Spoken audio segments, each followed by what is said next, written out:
अस्सलामु अलैकुम वरहमतुल्लाहि वबरकातुहू। ग़ीबत एक ऐसी बुराई है जो 99% मुसलमानों के अंदर पाई जाती है। सबसे पहले हम ये देखते हैं कि ये बुराई क्यों इतने बड़े स्केल पे मुसलमानों के अंदर पाई जाती है। इसकी एक छोटी सी वजह ये है कि हमें ये पता ही नहीं चलता कि हम इतनी बड़ी बुराई का इर्तिकाब कर रहे हैं। हमें इस बात का अंदाज़ा ही नहीं होता कि हम रोज़मर्रा के कामों के अंदर ये बुराई बार बार कर रहे हैं और इसका वबाल इतना बड़ा है कि आप और मैं सुनकर हैरान रह जाएंगे। तो सबसे पहले हम ग़ीबत की डेफिनेशन को देखते हैं कि ग़ीबत की डेफिनेशन क्या है। ग़ीबत की डेफिनेशन बड़ी सादा सी है। ग़ीबत की डेफिनेशन ये है कि अगर कोई शख्स किसी के पीठ के पीछे उसकी बुराई बयान करे और वो बुराई उसके अंदर पाई जाती हो तो वो ग़ीबत कहलाएगी। मसलन एक शख्स है, वो झूठ बोलता है। अब मैं अपने किसी दोस्त के पास बैठा हूँ और मैं उसको ये बता रहा हूँ कि फ़लाँ शख्स झूठ बोलता है। अब कहने को तो मैं सच बोल रहा हूँ लेकिन मैं उसकी ग़ीबत कर रहा हूँ, तो ये है ग़ीबत। अब मैं सबसे पहले आपको ग़ीबत के वबाल के बारे में बताता हूँ कि ग़ीबत एक कितना बड़ा गुनाह है, ताकि आपको और मुझे इसकी इंटेंसिटी समझ आए, इस गुनाह का वबाल समझ में आए कि इसका कितना बड़ा अजाब है। आप सल्लल्लाहु अलैहि वसल्लम ने फरमाया कि ग़ीबत करने वाला ऐसा है कि वो अपने मुर्दार भाई का गोश्त खाता है। एक और हदीस में है कि आप सल्लल्लाहु अलैहि वसल्लम जब मिराज पर तशरीफ़ ले गए तो आपने देखा कि कुछ लोग हैं, उनके नाखून तांबे के हैं और वो अपने नाखूनों से अपने मुंह को और अपने जिस्म को नोच रहे हैं। आपने जिब्राईल अलैहिस्सलाम से पूछा कि ये कौन लोग हैं, तो जिब्राईल अलैहिस्सलाम ने बताया कि ये वो लोग हैं जो दुनिया में ग़ीबत करते थे।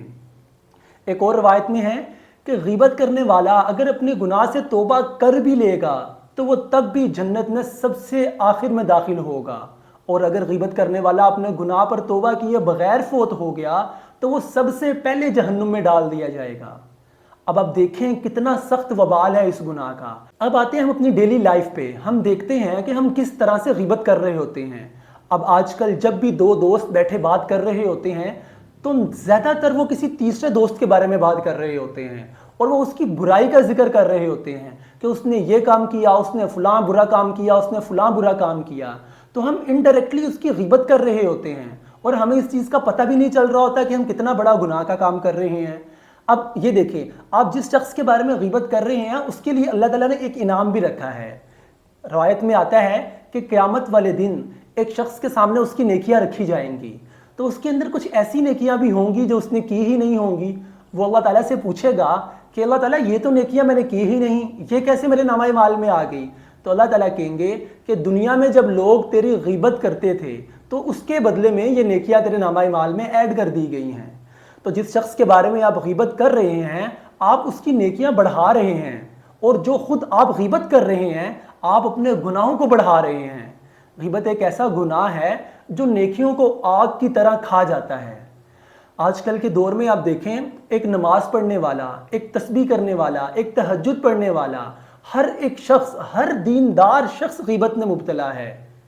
तारिक जमील साहब एक बात कहते हैं कि अगर एक आलिम की मजलिस बैठी हुई है, आप उनके अंदर लाके एक शराब पेश करें, आप उनको एक शराब दें, तो वो शराब को मना कर देंगे कि नहीं, हम क्यों इतना बड़ा गुनाह करें, हम क्यों शराब पिएं। लेकिन वही आलिम लोग बैठे हुए किसी दूसरे शख्स की ग़ीबत कर रहे होंगे, हालांकि उनको पता है इस गुनाह का, लेकिन हम इतना यूज्ड टू हो गए हैं इस गुनाह के अंदर कि हम इसको गुनाह समझ ही नहीं रहे।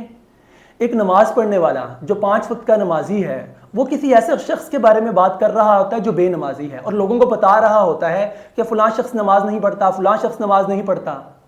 अब वो क्या कर रहा है, वो उस शख्स की ग़ीबत कर रहा है। खुद तो वो नमाज पढ़ता है लेकिन वो दूसरे शख्स की ग़ीबत कर रहा है। एक नेक औरत, एक बापर्दा औरत जब एक बेपर्दा औरत के बारे में बातें करती है तो वो उसकी ग़ीबत कर रही होती है। शैतान देखें कितना चालाक है। शैतान एक नमाज पढ़ने वाले को ये नहीं कहता कि तू नमाज छोड़ दे, उसको पता है कि ये शख्स नमाज नहीं छोड़ेगा, ये बड़ा पाबंद है नमाज का, लेकिन वो उसे ग़ीबत पर लगा देता है कि तू खुद तो नमाज पढ़ रहा है, चल तू दूसरों की बुराइयां कर बैठ के यहाँ पे। शैतान ये जानता है कि एक नेक औरत कभी भी बदकारी की तरफ नहीं जाएगी, वो उसको बदकारी की दावत भी नहीं देता, वो उसको दावत देता है ग़ीबत की कि तुम ग़ीबत करो किसी की। और ग़ीबत एक ऐसा गुनाह है जिसकी वजह से सबसे ज़्यादा लोग जहन्नुम में जाएंगे। आप सल्लल्लाहु अलैहि वसल्लम ने हज़रत मुआज़ को कहा कि मुआज़, ये जो मुंह के दरमियान में एक गोश्त का लोथड़ा है, اس کی وجہ سے سب سے زیادہ لوگ جہنم میں جائیں گے۔ آپ صلی اللہ علیہ وسلم نے اپنے اس انگوٹھے اور اس انگلی سے اس زبان کو پکڑ کر کہا کہ اس زبان کی وجہ سے سب سے زیادہ لوگ جہنم میں جائیں گے۔